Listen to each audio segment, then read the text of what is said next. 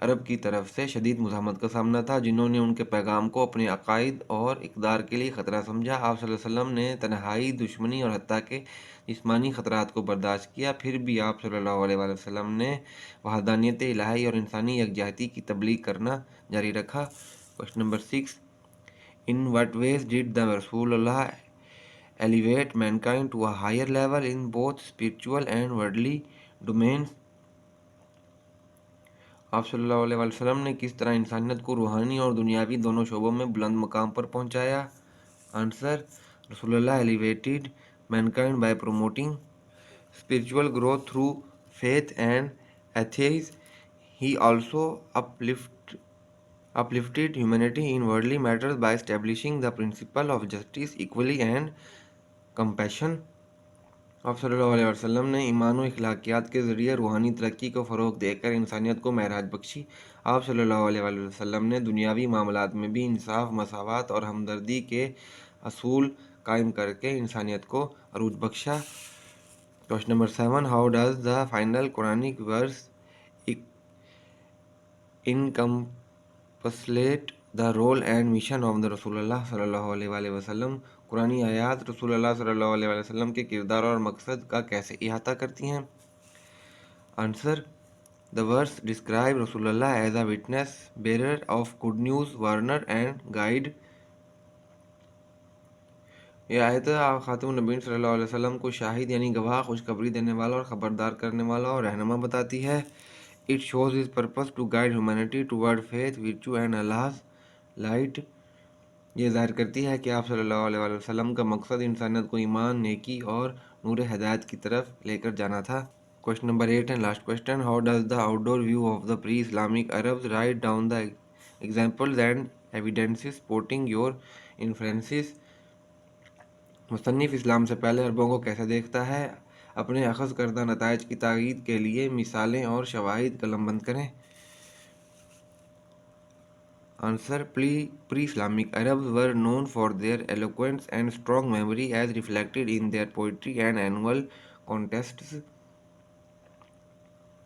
اسلام سے پہلے والے عرب اپنی فصاحت و بلاغت اور قومی یادداشت کے باعث مشہور تھے، جیسا کہ ان کی شاعری اور سالانہ مقابلوں سے یہ بات عیاں ہوتی ہے۔ However, their moral decline showed the need for spiritual guidance, highlighting the Rasulullah's mission to uplift humanity. تاہم ان کی اخلاقی پستی اور روحانی رہنمائی کا تقاضا کرتی تھی کہ یہ بات پیغمبر کے انسانیت کو معراج بخشنے کے مقصد کو عیاں کرتی ہے۔ تو question answers complete. Question answer کے بعد exercise, use a dictionary to find the following information for each word.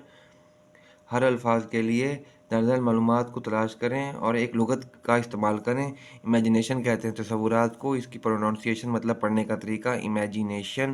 Dictionary meaning ہے the ability to for picture اور آئیڈیاز ان یور مائنڈ، اور یہ پارٹ آف اسپیچ میں ہوگا۔ یہ noun, remarkable, قابل غور یا توجہ، اس کا پروننسیشن ریمارکیبل، اور ڈکشنری میننگ ہوگا ورتھ آف اٹینشن، اور یہ پارٹ آف اسپیچ کے لحاظ سے ہوگا ایڈجیکٹیو۔ نیکسٹ ہے کمپوزڈ، پرسکون، اور اس کا ڈکشنری میننگ ہوگا کام and in control your feelings, اور پارٹ آف اسپیچ کے لحاظ سے یہ بھی ایڈجیکٹیو ہے، یہ بھی یعنی کہ خوبی ہے۔ پریزرویشن ہے the act of preserving something, اور یہ بھی ہوگا ایک ناؤن۔ نیکسٹ ہے words pattern. Many English word can change their form to indicate different meanings اور فنکشن ان اے سینٹینس۔ بہت سے انگریزی الفاظ جملے میں مختلف معنی یا افعال کی نشاندہی کرنے کے لیے اپنی شکل بدل سکتے ہیں۔ Word patterns and part of speech are closely related because changing the form of a word often changes its part of speech by adding prefixes اور سفکسز اور by altering the word itself. A word can be transformed from one part of speech to another which changes its role and meaning in a sentence. الفاظ کے نمونے اور تقریر کے حصوں کا گہرا تعلق ہے، کیونکہ لفظ کی شکل بدلنے سے اکثر اس کی تقریر کا حصہ بدل جاتا ہے، جیسے سابقہ یا علاقہ جوڑ کر یا خود لفظ کو تبدیل کر کے۔ کسی لفظ کو تقریر کے ایک حصے سے دوسرے حصے میں تبدیل کیا جا سکتا ہے، جس سے جملے کا کردار اور اس کے معنی بدل سکتے ہیں، مطلب پریفکسز اور سفکسز لگا کے کسی بھی الفاظ کا معنی تبدیل کیا جا سکتا ہے۔ یہ ورڈ چینج ہے، جیسے بیس ورڈ انالائز، ورب میں آ جائے گا analyse to examine something methodically in a detail